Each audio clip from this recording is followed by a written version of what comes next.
বগুড়ার মধ্যে জায়গার নামগুলো খুবই আনকমন, খুবই এক্সপেন্সিভ মনে হয় আমার কাছে। বগুড়ে প্রবেশ করতেছি, যে একটা জায়গা আছে 16 মাইল। তো আমি এখন যে বাজারটাতে আছি এটার নাম হলো 9 মাইল।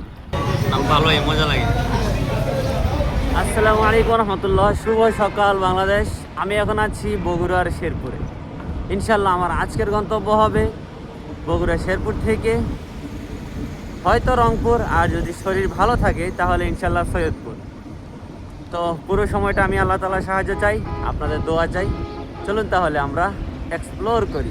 বিসমিল্লাহি তাওয়াক্কালতু আলাল্লাহ, লা হাওলা ওয়ালা কুওয়াতা ইল্লা বিল্লাহ। আল্লাহুম্মা ইন্নী আউযু বিকা আন আযিল্লা আও উযাল্লা আও আযিল্লা আও উযাল্লা আও আযলিমা আও উযলামা আও আজহালা আও ইউজহালা আলাইয়া।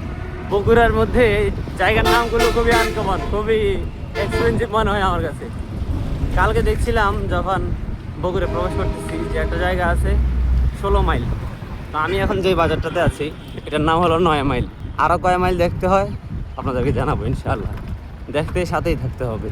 এই সিপি ফিড মিল এটা একটা বাংলাদেশের মধ্যে অনেক বড় ফিড মিল। যাই হোক, এটাও বগুড়াতে আমার জানা ছিল না। আমি এই কোম্পানি অনেক খাদ্য কিনেছি আমার মাছের জন্য, এখন দেখা হয়ে গেল সরাসরি। বিশাল বড় ফিড মিল ভাই, অনেক পিছনে, অনেক বড় আছে। মাশাল্লাহ মাশাল্লাহ, কে যেন চানাচুর ফেলে দিয়ে গেছে ওদের খাবারের জন্য। কি পরিমাণ শালিক পাখি আর কাক। ভাই আমি পুরো আবেগ আপ্লুত হয়ে গেছি। দুইজন সেনা সদস্যের সাথে দেখা হইলো, আলহামদুলিল্লাহ। ওনারা এত আন্তরিক, এত আন্তরিক, আমি বিশ্বাস করি না, আমার চোখ দিয়ে পানি বের হয়ে গেছে। আল্লাহ, মানুষ এত ভালো হইতে পারে। কি রেসপেক্ট দেখাইলেন আমাকে ওনারা, সাথে আম দিয়ে দিছে, টাকা পয়সা দিয়ে দিছে ভাই। আমি এটা আসলে বলে বুঝাতে পারবো না যে আমার কাছে কেমন খুশি লাগতেছে। আল্লাহ আপনাদেরকেও শান্তিতে রাখুক, যে মানুষ এত মহাব্বত করে। এই মহাব্বত আসলে টাকা পয়সা দিয়ে পাওয়া যায় না ভাই। ধন্যবাদ আপনাদেরকে। আলহামদুলিল্লাহ, চলতে চলতে শাহজাহানপুর থানা পাড়ি দিচ্ছি।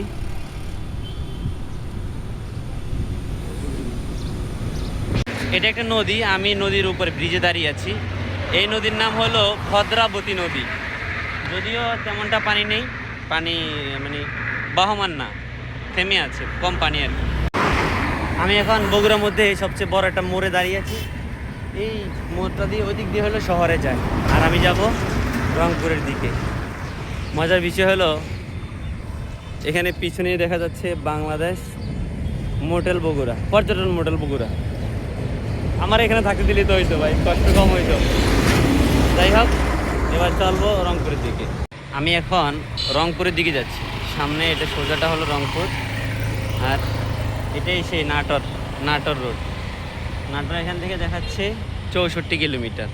আর আমার পিছনে সেনানিবাস, আর একটা সেনানিবাস।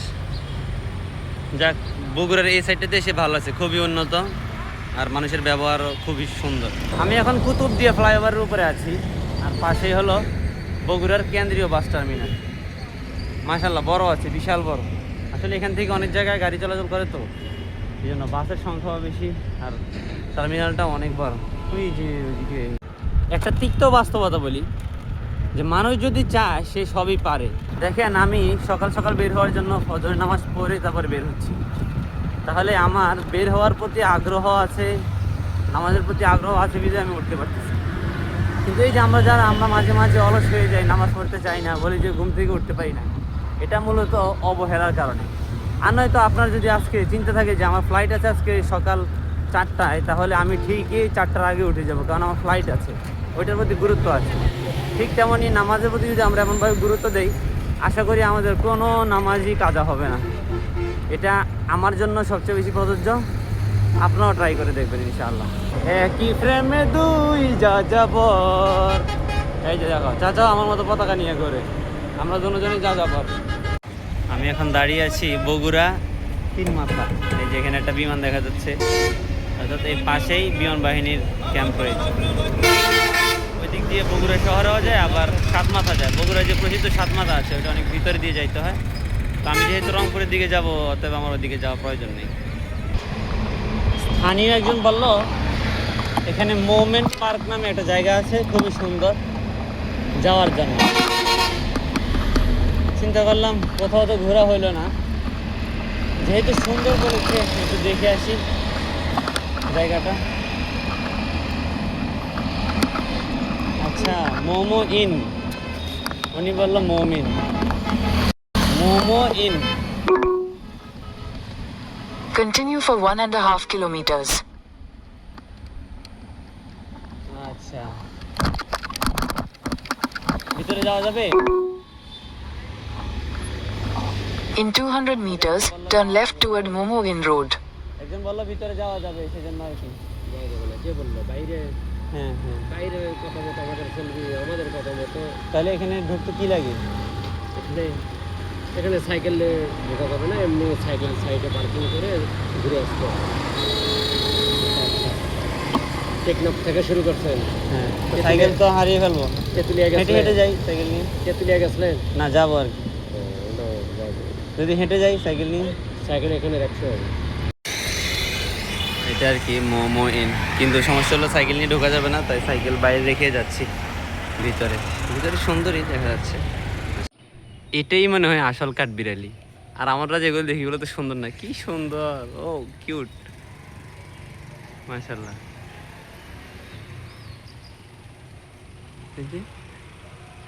একেবারে ছোট, আর কালারটা খুবই সুন্দর।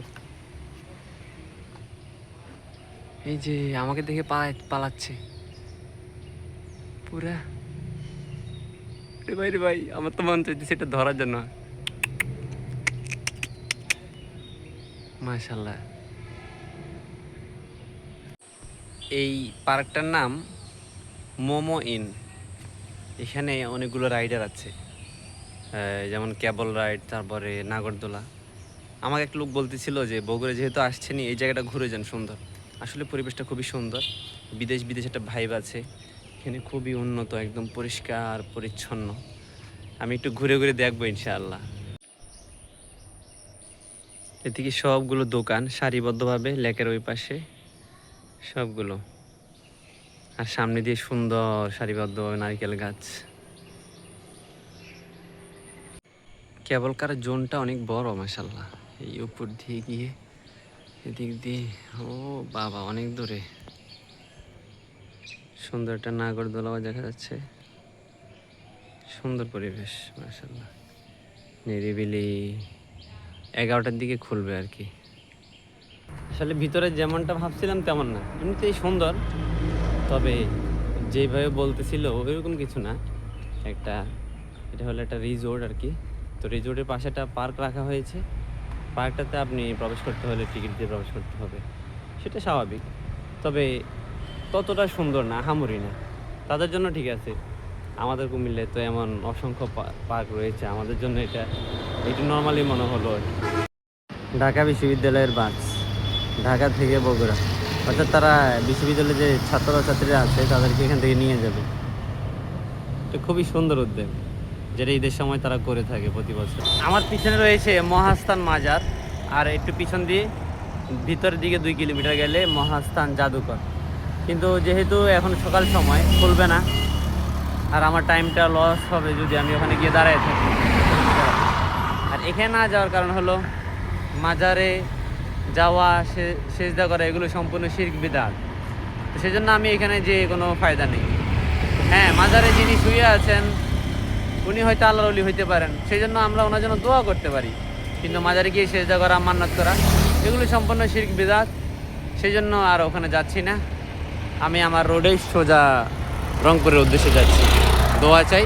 ঢাকা, আমার মনে হয় উত্তরবঙ্গের মধ্যে বগুড়াটা খুবই উন্নত, খুবই সুন্দর পরিবেশ, চারিদিকে রাস্তাগুলো সম্পূর্ণ পাকা, তার সাথে বাড়িঘরগুলোও খুবই সুন্দর।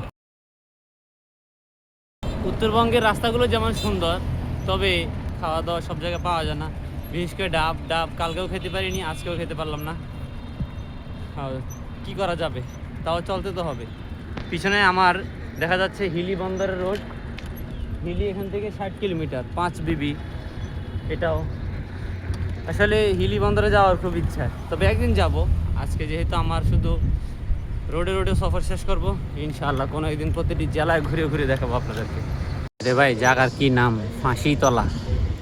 ফাঁসি দিছিল নাকি কাউরে? সামনে দই দেখা যায় দিছে, দই কি জানি খাটে কিনা। বগুড়ে আসলাম, বগুড়া দই যদি না খাই কেমন হয়? আচ্ছা একটা দেন, চামচ আছে তো কিভাবে খাবো? একটা চামচ ব্যবস্থা করে দেন। ভালোই মজা লাগে।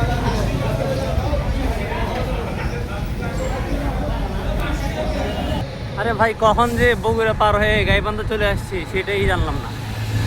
এদিকে একটা সমস্যা, জেলা শেষ হলে যে একটা বিদায় জানায়, স্বাগতম জানায়, সেটা নাই। এটা তো সমস্যা ভাই। আমি তো এই যে বুঝলাম না এখন যে গাইবান্ধা ঢুকে গেছি, অনেকক্ষণ হইলো, অনেক দূরে, বগুড়া ফেলে আসছি অনেক দূরে। আমি এখন অবস্থান করছি আলহামদুলিল্লাহ দেবীগঞ্জ বাজার। এটা হলো নীলফামারীতে, আরে সরি গাইবান্ধাতে। এখন আন্ডারপাসের একটা উপকার আর অপকারিতা বলি। দেখেন এই জায়গাটাতে আন্ডারপাস, কিন্তু আন্ডারপাসটা চালু আছে, ওভারপাসটা এখনও কার্যক্রম শেষ হয় নাই। না হওয়াতে এখানে প্রচুর পরিমাণ যানজট। অন্যান্য যে ওভারপাসগুলো আছে মাশাল্লাহ 1 মিনিট লাগে না পার হইতে, কিন্তু এখানে প্রচুর পরিমাণ যানজট। এর কারণ হলো এই ওভারপাসটা এখন নির্মিত হয়নি। আসলে বিগত সরকার অনেক কিছুই করে গেছে, যা প্রশংসার দাবিদার। ধন্যবাদ। এখানে একটা স্মৃতিসৌধ দেখা যাচ্ছে, যেটা এই গাইবান্ধা থেকে রংপুর যাওয়ার পথেই। জানা যায় এই স্মৃতিসৌধটা বানানো হয় 71-এ যে গণকবর হয় তার স্মৃতি হিসাবে, অর্থাৎ এখানে গণকবর দেওয়া হয়। পাকিস্তানি হানাদার বাহিনীর পক্ষ থেকে যেই হত্যা করা হয়, এদিকে গণকবর হয়, তার স্মৃতি হিসাবে এটি রাখা হয়, মুক্তিযুদ্ধের স্মৃতি। আমার পিছনে একটা নদী দেখা যাচ্ছে, এই যে এটার নাম হলো করতোয়া নদী। একটা ব্রিজ, এটা আগের ব্রিজ আর কি, এখন নতুন করে করছে, তাও পুরোটা দ্বিতীয় লেনের কাজ হয়নি। খুবই সুন্দর, তবে পানি কম, স্রোত কম, যেহেতু বৃষ্টি হচ্ছে না। আজকে খবরে দিচ্ছে ভাই, টার্গেট পূরণ হবে কিনা জানি না। এদিকে রোদের তাপমাত্রা বেশি না, আজকে গরম বেশি, সেটাই বেশি। এদিকে লোকজন মাশাআল্লাহ খুব চাষাবাদ করে, এত পরিশ্রম করে যা বলার বাহিরে। তাদের বেশিরভাগের চেহারা দেখা আমি কালো, কারণ হলো তারা সবাই রোদে পড়ে। কালো সাদা দিয়ে মানুষ বিবেচনা করা যায় না, মানুষ বিবেচনা করতে হয় তার যোগ্যতা দিয়ে। তারা সালাম আলাইকুম পরিশ্রম করে খায়।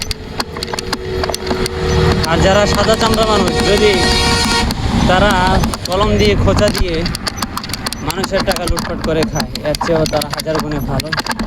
তারা পরিশ্রম করে, নিজের মাথার ঘাম পায়ে ফেলে, শরীরের রক্তকে পানি করে পেটে ভাত নিচ্ছে। ভালো না ওই সকল লুটপাটকারীর চেয়েও? সকালে দই খাইছিলাম ওইটাতে করে, দই খাওয়াতে মনে হয় প্রবলেম হয়ে গেছে। এখন এত গরম লাগতেছে যা বলার বাহিরে, সহ্যই হচ্ছে না গরম। পানি আজকে 4 বোতল খাওয়া হয়ে গেছে, কই যায় এই পানি আল্লাহ ভালো জানে। এখন আবার এটা ভিজাইয়া বুকের সাথে লাগায় রাখছি, দেখি আজকে পথও বেশি যাইতে পারিনি। হঠাৎ করে খেয়াল করলাম একটা ছেলে অনেকক্ষণ ধরে পিছনে পিছনে আসতেছে। এখন পরে দেখি যে সে ভিডিও নিবে, আমি বললাম যে না সমস্যা নেই।